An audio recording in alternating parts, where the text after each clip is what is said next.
오늘은 에베소서 4장의 말씀을 갖고 이젠 어른이 되어야 합니다. 이젠 어른이 되어야 합니다. 이런 제목으로 함께 하나님 말씀을 나누도록 하겠습니다. 지난주에 우리 모두는 사도와 선지자 또 복음 전도자와 목사와 교사라는 특별히 가르침의 은사로 교회가 세워진다는 것을 함께 나누었습니다. 그래서 교회를 세우기 위해서 여러 은사가 필요한데 특별히 사도 바울은 방금 세워진 에베소 교회를 향하여서 그 어떤 은사보다도 가르침의 은사가 필요하다는 것을 이야기하고 그것을 5가지의 은사를 연이어서 말해줌으로써 그 가르침의 은사로 교회가 온전히 세워진다고 그렇게 우리에게 말씀을 전해 주었습니다. 그래서 은혜의 터 위에서 은사 중에서도 특별히 가르침의 은사를 통해 우리는 곧 하나님을 섬기게 되고 또한 교회는 그렇게 세워진다고 말씀을 드리면서 그것이 바로 은사의 목적이라고 함께 나누었습니다. 그래서 내게 만약 어떤 은사가 있으면 그걸 통해서 내가 빛나는 것이 아니라 장기 자랑하듯이 그렇게 내가 빛나는 것이 아니라 하나님께서 빛이 나고 또 교회가 세워지는 것을 통하여서 그 은사가 목적에 따라 온전히 잘 사용해지고 있다는 것을 우리 모두가 알게 된다는 것이죠. 이처럼 은혜로 하나가 되어서 또 은사를 통해 또 다양하게 세워져가는 교회의 모습을 우리 모두가 보게 되는데, 그렇다면 이렇게 세워진 교회의 목표가 있다면 그것은 무엇일까요? 오늘 성경은 우리에게 교회의 목표를 정확하게 알 것을 요구합니다. 막연하게 그냥 교회는 이러이러한 목표가 있습니다 이렇게 말하는 것이 아니고, 정확하게 이 땅에 세워진 교회는 이러한 목표로 세워진 것입니다 라고 사도 바울이 에베소 교회에 말하고 있습니다. 그것이 바로 13절의 말씀인데 제가 읽어드리면, 그리하여, 여기서 그리하여는 은혜로 하나가 되어 은사로 우리가 하나님께 영광을 돌리고 또 교회가 이렇게 세워지면, 그리하면 우리 모두가 하나님의 아들을 믿는 일과 아는 일에 하나가 되고 온전한 사람이 되어서 그리스도의 충만하심의 경지에까지 다다르게 됩니다. 이렇게 말을 합니다. 이것이 바로 교회의 목표인 것이에요. 우리는 보통 교회의 목표를 아주 간단하게 하나님께 영광을 올려드리는 것입니다 라고 말을 합니다. 이것이 교회의 목표가 맞지요. 그러나 늘 언제나 이 땅의 모든 지혜는 세밀하게 분석이 되어질 때 그 의미가 깊어지는 법입니다.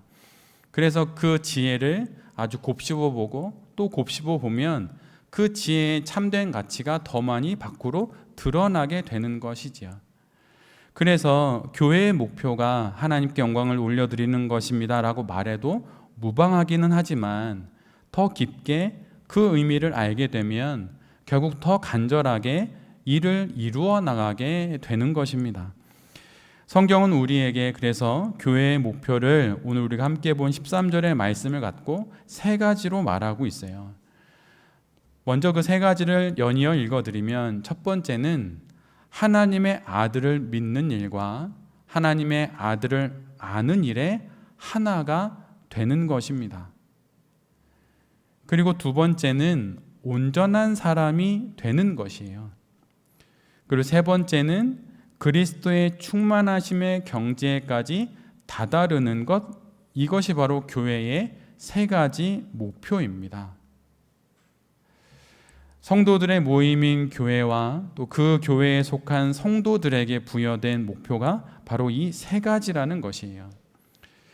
이 3가지를 그런데 한 문장으로 정리하자면 이렇게 말할 수 있습니다. 우리보다 믿음이 훨씬 좋은 존 스토트의 말을 편집해서 인용하면 다음과 같이 말할 수 있어요. 교회의 목표는 교회 자신이 그리스도를 알고 믿고 그분에게까지 자라남으로써 하나됨 속에서 성장하는 것입니다. 제가 다시 한번 읽어드릴 테니 문장을 다 기억하는 것보다 그 분위기를 아시는 것이 훨씬 좋습니다. 설교는 공부가 아니니까요.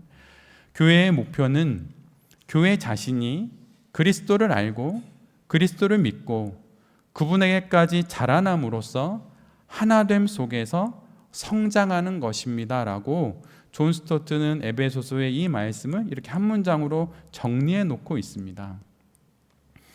그런데 우리는 스치듯이 이 문장을 읽었지만 사실 여기는 조금 아이러니한 것이 하나 들어 있어요. 그것은 무엇이냐면 사실 교회가 하나 되는 것은 우리가 하는 일이 아니라 하나님의 은혜로 이미 된 것인데, 에베소서의 오늘 말씀은 우리에게 하나가 되라고 이야기를 합니다. 마치 우리가 하나가 되어져 가야 하는 것처럼 말한다는 것이에요.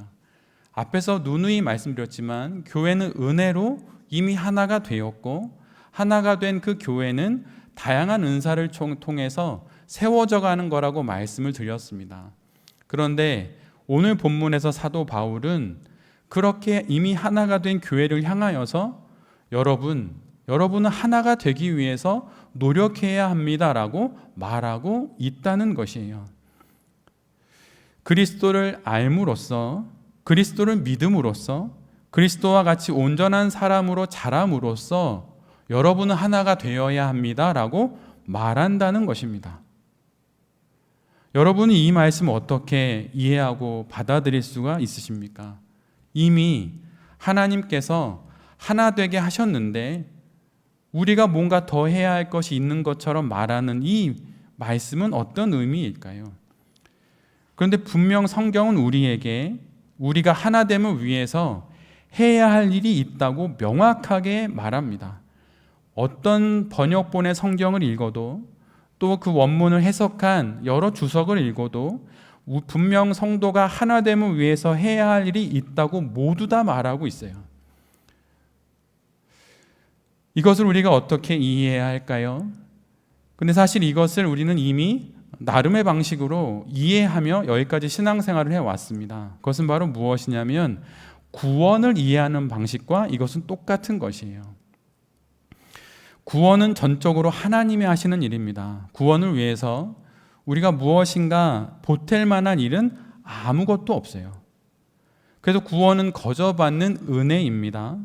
그러나 하나님이 이루시는 그 구원에 적극적으로 참여할 수 있는 특권과 책임, 그리고 축복과 의무가 우리 모두에게 있다는 것이에요.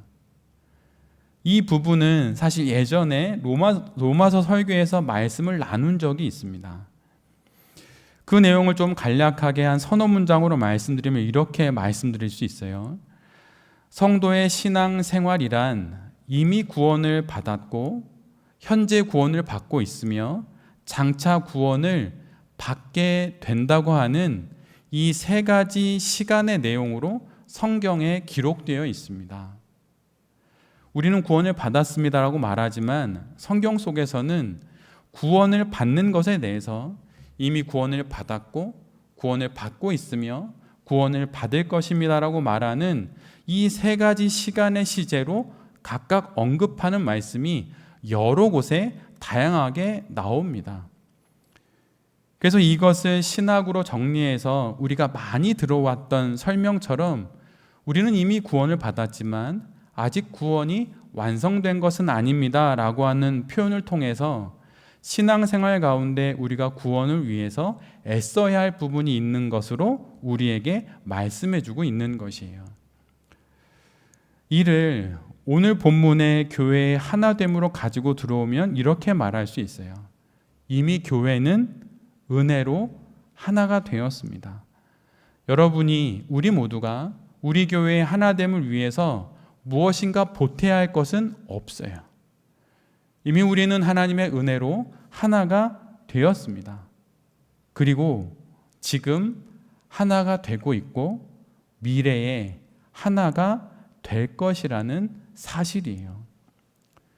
그래서 바로 이 이미 하나 된 교회가 장차 하나가 될 교회로 향하여 가는 그 과정에서 지금 여기서 하나가 되어져 가야 할 그 책임과 의무, 그 권리와 축복이 우리 모두에게 주어져 있다는 것입니다.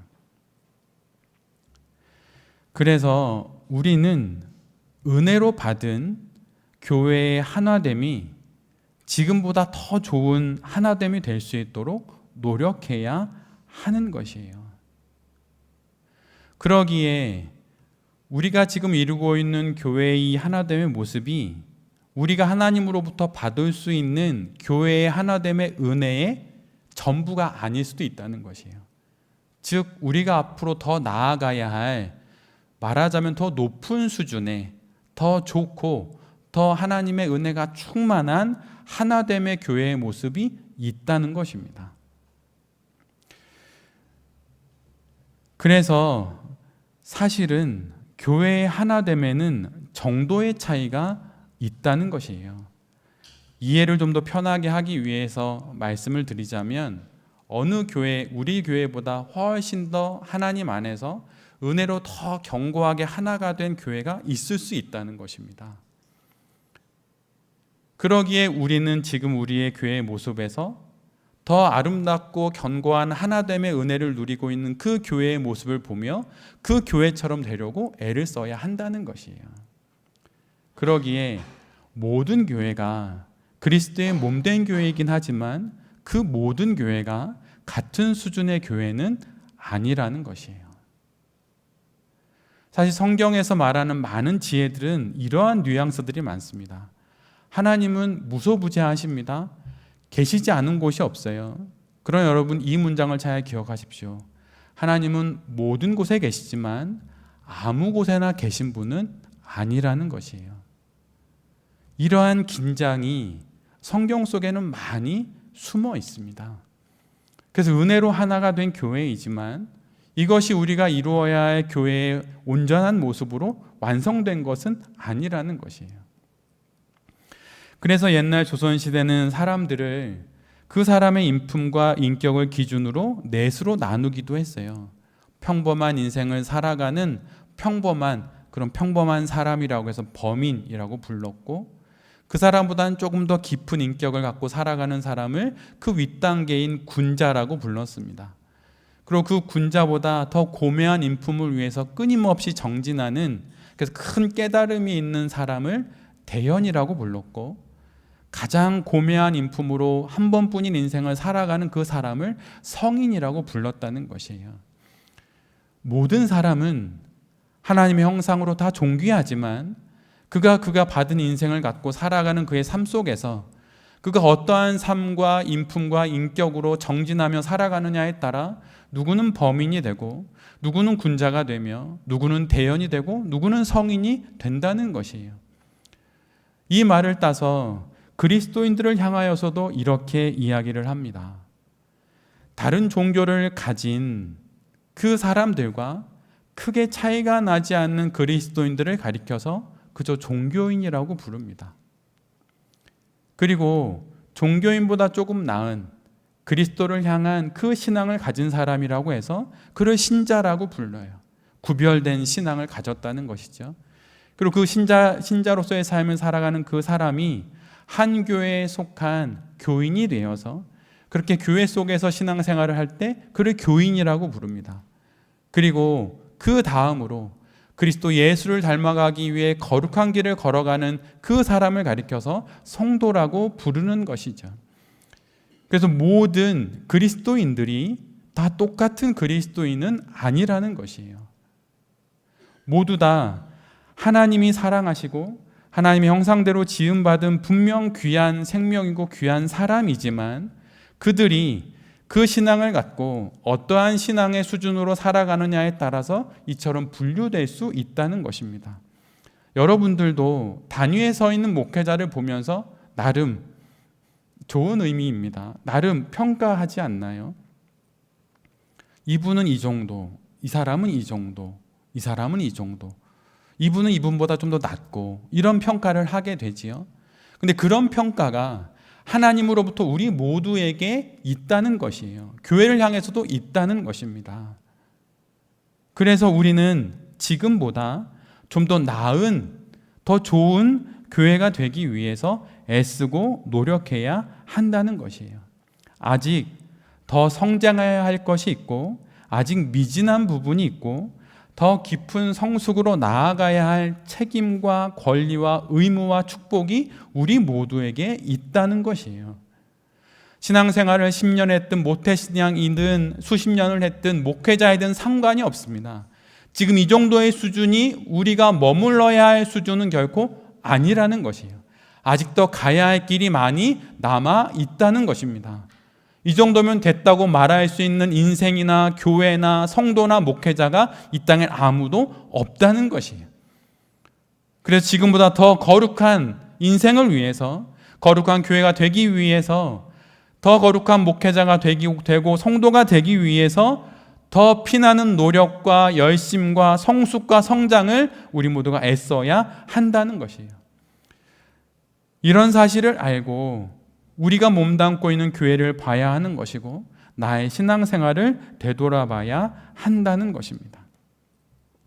우리 교회는 그런 교회가 되어가고 있는지 잘 살펴봐야 할 것이에요. 돌베 교회가 세워진 지 어느새 6년이 되었습니다. 정말 긴 시간일 수 있어요. 짧으면 짧다 말할 수 있지만 6년이라고 하면 그렇게 짧은 기간은 아닌 듯 싶습니다. 그 시간 동안 교회가 여기까지 왔는데, 그렇다면 우리 교회는 해가 더해 갈수록 하나 되는 은혜를 누리면서 하나님께서 원하시는 더 좋은 교회로 되어가고 있는지, 그리고 한 명의 성도로서 내 자신이 그렇게 되어가고 있는지 우리 모두가 잘 돌아봐야 하는 것입니다. 우리가 속한 우리 교회가 하나님의 은혜로 더욱 하나 되는 교회가 되기 위해서 주님의 몸된 교회가 될 수 있도록 그렇게 우리 모두가 애써야 하는 것입니다. 그리고 그렇게 애쓰는 건 똘똘 뭉치자, 자주 만나자, 단합하자 이런 게 아니고 내 자신이 지금보다 좀 더 나은 성도가 될 때 그러한 모습으로 저문을 열고 들어와 이곳에 함께 우리와 신앙생활할 때 그 사람을 통하여서 우리 모두가 더 좋은 교회가 될 수 있는 것입니다. 그 은혜를 누리는 여기 있는 우리 모두가 될 수 있기를 간절히 기도합니다. 그렇다면 이처럼 교회는 분명 수준이 다 다르다고 말씀하셨는데, 그럼 교회의 하나됨을 위해서 우리가 힘써야 하는 것은 무엇일까요? 그것은 바로 앞에서 언급한 교회의 세 가지 그 목표와 동일합니다. 가장 첫 번째로는 그리스도를 아는 일, 그리스도를 믿는 일로 우리 모두는 하나가 될 수 있고, 그렇게 더더욱 하나가 되는 것을 통해서 더 좋은 교회가 될 수 있다는 것이에요. 교회가 하나 되는 것에는 교회의 머리 되시는 예수 그리스도를 향한 온전한 믿음과 온전한 지식이 반드시 필요합니다. 여러분, 만약에 어느 한 성도가 이단에 빠졌으면 그 책임이 누구에게 있는 것입니까? 가장 먼저는 그 이단의 교주에게 있다고 말할 수 있겠죠. 사람을 꾀이고 구루밍을 시켜서 그렇게 못 나오게 만들었으니 그에게 책임이 크다 말할 수 있을 것입니다. 그렇다고 하여서 그 이단에 빠진 그 본인의 책임이 상쇄되지는 않아요. 믿음은 본인이 책임지는 것입니다. 목회자가 책임지지 않아요. 한 교회가 책임지지 않습니다. 엄마 아빠가 책임지지 않아요. 청교도들이 했던 유명한 말이 있습니다. 하나님에게는 손자는 없다. 하나님에게는 손녀는 없다. 이런 말이 있어요. 무슨 말입니까? 내 아빠가 목사고 내 엄마가 중직자여서 나는 그 엄마 아빠의 딸이고 아들이니 내가 하나님의 손자이겠지. 이렇게 여기는 이들을 향하여서 하나님에게는 손자가 없다고 말했던 것이에요. 하나님에게는 오직 1대1의 관계를 맺는 아들과 딸만 있을 뿐입니다. 그러기에 온전한 믿음과 그리스도 예수를 향한 온전한 지식은 바로 내가 가지려고 애써야 한다는 것이에요. 그럴 때 내가 온전한 성도로 설 수 있는 것이고, 그러한 온전한 성도들이 모일 때 그 교회가 바로 그리스도를 머리로 하는 온전한 교회로 하나 될 수 있다는 것입니다. 여러분의 그리스도에 대한 믿음은 깊어지고 있습니까? 여러분에게 진지하게 여러분 질문해 보십시오. 예수 그리스도에 대한 여러분의 믿음은 깊어지고 있습니까? 예수 그리스도를 향한 헌신이 많아지냐고 묻지 않았습니다.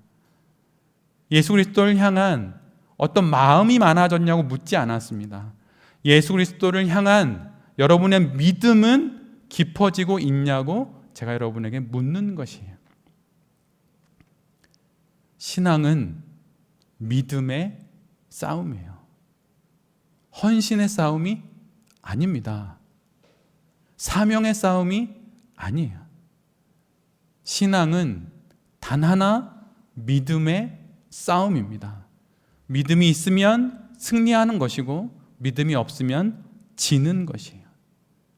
그런데 성경은 우리에게 예수 그리스도에 대한 온전한 믿음이 있냐고 물어보고 있습니다. 신앙 인생은 사실 많은 실수를 하고 때로는 죄를 짓기도 하며 살아갑니다. 정말 많은 실수를 하죠. 정말 많은 죄를 짓습니다. 불완전한 사람이 불완전한 세상 속에서 또 다른 불완전한 사람들과 어울려 사니 실수가 있고 죄가 있을 수밖에 없죠. 의인은 없나니 하나도 없다는 그 말씀이 정말 진리입니다. 정말 진리예요. 그러나 신앙 인생에서 하지 않아야 할 실수가 있습니다. 그것은 바로 하나님을 불신하는 거예요. 덮쳐오는 두려움으로 인해 또는 여러 고통과 시련으로 인해 다양한 감정에 휩싸이고 여러 일들을 겪을 수 있습니다. 원망할 수도 있고 잠시 잠깐 왜곡할 수도 있어요. 그러나 하나님을 불신하는 결론에까지는 이르러서는 안 되는 것이에요. 불신은 하지 않아야 할 실수입니다. 물론 잠시 잠깐 믿음이 없는 순간이 올 수 있고 그런 실수를 할 수 있어요. 하나님을 원망할 때 그 원망에 불신이 없겠습니까? 왜 내게 이 사건과 이 사람과 이 일들을 겪게 하냐고 말하는 그 말에 하나님을 향한 불신이 있을까요? 없을까요? 있습니다. 티끌만큼이라도 분명 불신이 있을 수 있죠. 믿음이 없는 순간이 올 수 있습니다. 그런 실수도 할 수 있어요. 그러나 중요한 것은 그것은 하지 않아야 할 실수라는 사실을 잊지 않는 것이에요. 불신은 하지 않아야 할 실수라는 사실을 잊어버리지 않는 것입니다. 바로 이런 경각심으로 하나님을 불신하려는 자기 자신을 늘 경계하고 마음과 뜻을 기울여서 하나님을 신뢰해야 하는 것이에요. 그래서 신앙은 다른 싸움이 아니라 믿음의 싸움입니다. 우리가 잘 알고 있는 가나안 입성은 바로 이 믿음의 싸움에서 패배한 것입니다. 두려움이 원망이 되었고 원망은 그 원망을 투영할 대상을 찾게 되는데 그 대상이 하나님이 되어 버린 것이죠. 그리고 결국 모든 것이 뒤틀려서 이스라엘은 결국 하나님을 왜곡하기에까지 이르게 됩니다. 그리고 이 모든 것이 하나님으로부터 비롯되었다고 말하면서 하나님이 우리를 광야에 끌어내어서 죽이려고 우리를 불러냈다라고 하는 그 불신으로 이 모든 상황을 정리해 버리는 것이에요. 그래서 문제는 믿음에 있다는 것이에요. 바로 이 성부 하나님, 성자 예수 그리스도, 성령 하나님에 대한 믿음이 교회에 있어야 하는 것입니다. 교회가 왜 와해됩니까? 교회가 왜 분란이 일어납니까? 교회가 왜 무너집니까? 온전한 믿음이 없기 때문이에요. 그리고 교회라고 계속 말씀드리지만 사실은 한 명의 성도의 인생도 마찬가지입니다. 하나님에 대한 믿음이 없으면 성도는 무너집니다. 와르르 무너집니다. 이런 분들을 많이 보았습니다. 그분에게 돈이 없어서 무너지는 게 아니에요. 사람으로부터 사랑을 받지 못해서 무너지는 게 아닙니다. 해결할 수 없는 사건 앞에서 너무 기에 눌려서 그래서 기겁을 하고 그가 무너지는 게 아니에요. 그는 믿음이 없기에 무너지는 것이에요. 그러나 믿음이 있으면 여러분 무너지지 않을 수 있어요. 믿음이 있으면 교회는 무너지지 않고 온전한 믿음이 있으면 성도는 결코 무너지지 않습니다. 교회는 바로 이 믿음으로 하나가 되는 것이에요. 사명과 사역으로 목회 철학으로 교회는 하나 되지 않습니다. 오직 믿음으로 하나가 되는 것이에요. 그런데 내가 믿음으로 하나 되는 경험을 하지 못하니 교회 안에서 중직자들과 수많은 성도들과 목회자들이 다른 것으로 하나가 되어야 한다고 말하면서 프로그램을 이야기하고 어떤 가치를 이야기하는 것이에요. 오직 믿음으로 교회는 하나가 될 수 있는 것입니다. 믿음이 그 교회의 중심이 되고 그 중심의 코어가 되는 것이에요. 교회를 오다 보면 우리나라에서 제일 높은 초고층 건물인 롯데타워를 보면서 지나올 때가 있습니다. 옆에 세워진 건물들도 꽤 높은데 그 롯데타워는 정말 높더라고요. 아직 가보진 못했는데 정말 너무 높아도 높은 것 같아요. 근데 가끔 어두운 날이나 비바람이 치고 태풍이 오는 날이면 그 건물은 흔들리지는 않을까 이런 생각이 들 때가 있어요. 그런데 정말 건물이 높이 세워지다 보면 불어오는 바람과 태풍에 그리고 때로는 지진 등으로 인해서 건물이 낮게 세워진 건물보다 더 많이 흔들리고 그러게 많이 위험할 수 있습니다. 그래서 초고층 건물을 지을 때는 특별한 모든 과학과 공학을 다 도입해서 건물을 세우게 되죠. 근데 그 중에 아주 신기한 게 있는데 초고층 건물을 지을 때 영어 이니셜로는 TMD라고 하는 거대한 줄을 그 건물의 상부에 중앙에 매달아 놓습니다. TMD라고 해서 한국말로 번역하면 동조 질량 감쇄기예요. 그러니까 질량을 감쇄한다는 것이에요. 그래서 대략 건물 전체 중량의 약 1% 정도로 그 줄을 만들어서 건물의 가장 윗부분에 가장 중심에 한가운데에 그걸 설치해 둡니다. 그 건물이 좌우로 흔들리거나 아니면 움직이게 되면 그럴 때 흔들림의 반대 방향으로 그 추는 움직여서 건물이 무너지지 않도록 그 진동을 상쇄시키는 역할을 그 추가 하는 것이에요. 당연히 건물이 높고 크면 클수록 그 추도 크겠죠. 이것으로 높은 건물이 세워질 수 있는 것이고 또한 유지될 수 있는 것입니다. 그렇다면 교회의 TMD는 무엇일까요? 그건 다름 아닌 믿음입니다. 순전한 믿음을 가진 성도들이 그 교회의 1%만이라도 있으면 고층 건물이 무너지지 않듯 그 교회는 무너지지 않는 것이에요. 수천 명, 수만 명의 교회에 믿음이 정말 좋은 목회자가 한 명 있다고 그 교회가 무너지지 않는 것이 아닙니다. 그도 한낱 인간에 지나지 않아요. 유혹에 넘어가고 실수할 수 있고 실패할 수 있습니다. 단 한 사람이 필요한 것이 아니라 온전한 믿음을 가진 그 교회에 단 1%의 순전한 믿음의 성도가 있을 때 그 교회가 무너지지 않는 것이에요. 그 성도가 많아지면 많아질수록 교회는 더 크고 영적으로 더 높게 세워질 수 있는 것입니다.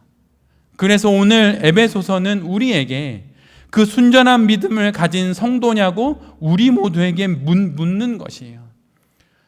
여러분은 예수 그리스도를 믿는 그 순전한 믿음으로 이 땅의 삶을 살아가시면서 그 믿음이 더욱더 깊어지시는 것을 경험하십니까? 아니면 일상의 삶이 너무 바쁘고 해야 할 일들이 너무 많고 관심사도 많고 보고 싶고 먹고 싶고 가고 싶은 곳이 너무 많아서 순전한 믿음에는 관심이 없고 그렇게 인생을 어제와 같은 오늘로, 오늘과 같은 내일로 살면서 그렇게 신앙생활을 살아가고 있는 것은 아닌지 우리 모두가 뒤돌아봐야 한다는 것이에요. 교회가 무너지는 건 목회자의 책임이 아닙니다. 물론 어떤 무리이든 그 무리의 가장 앞에 있는 우두머리라고 할 수 있는 그 사람이 없으면 무너질 수 있지요. 그러나 견고한 교회거나 공동체면 다시 세워집니다. 그 1%의 순전한 믿음이 있는 사람들이 있다면 그 교회는 다시 세워질 수 있는 것이에요. 여러분, 목회자에게 여러분의 신앙을 맡기지 마십시오. 교회에 여러분의 신앙을 위탁하지 마십시오. 예전에 저희 집에서 이런저런 얘기를 하다가 아이들하고 이야기하다가 아이가 이런 얘기를 했어요. 교회의 주일학교가 마치 문화센터 같은 느낌이 든다. 문화센터는 어떻게 합니까? 한 달에 한 번 저렴한 가격에 선착순으로 마감하니까 빨리 클릭해서 등록하고 그 시간에 가서 40분 정도 운동하고 오면 끝인 거예요. 근데 교회가 그런 느낌이 있다는 것이에요. 여러분, 문화센터를 다니는 수준 정도로 높은 학력을 가질 수는 없습니다. 마찬가지로 그러한 마음으로 교회를 다니면 순전한 믿음을 가질 수 없어요. 그러한 마음으로 신앙생활을 하면 순전한 믿음을 가질 수 없어요. 여러분의 영생에 대한 모든 책임은 여러분 자신에게 있는 것입니다. 순전한 믿음을 가지려고 부단히 애쓰고 노력하십시오. 이것을 통해서 교회는 하나가 되는 것이에요. 그 순전한 믿음이 있는 그 한 사람, 또 다른 한 사람, 그들이 모일 때 그 교회가 참으로 하나님 앞에서 온전한 교회가 된다는 것입니다. 여러분, 교회에서 우리가 우리의 신앙생활을 하면서 신앙 여정을 걸어갈 때 내가 신앙의 어른이 되었다라고 느껴질 때가 어느 순간일까요? 그것은 내가 지금보다 좀 더 깊고 순전한 믿음을 갖는 그 순간이 내가 어른이 되어가고 있다는 증거예요. 신앙의 어른이 되어가고 있다는 증거입니다. 10년 전의 신앙과 청년 때의 신앙과 그 이전의 신앙과 비교했을 때 지금이 그렇게 성숙하고 있다면 신앙의 여정을 잘 걸어가고 있는 것이에요. 이제는 예전에 그 미숙했던 신앙을 다 벗어던지고 그 믿음을 떠나서 순전한 믿음으로 하나님 안에서 더욱더 거룩한 성도가 됨으로 말미암아 이제는 신앙의 어른이 되어서 이 땅의 삶을 잘 살아가는 여기 계신 모든 성도님들과 또 이 말씀을 전하는 제 자신이 될 수 있기를 간절히 기도드립니다. 아멘.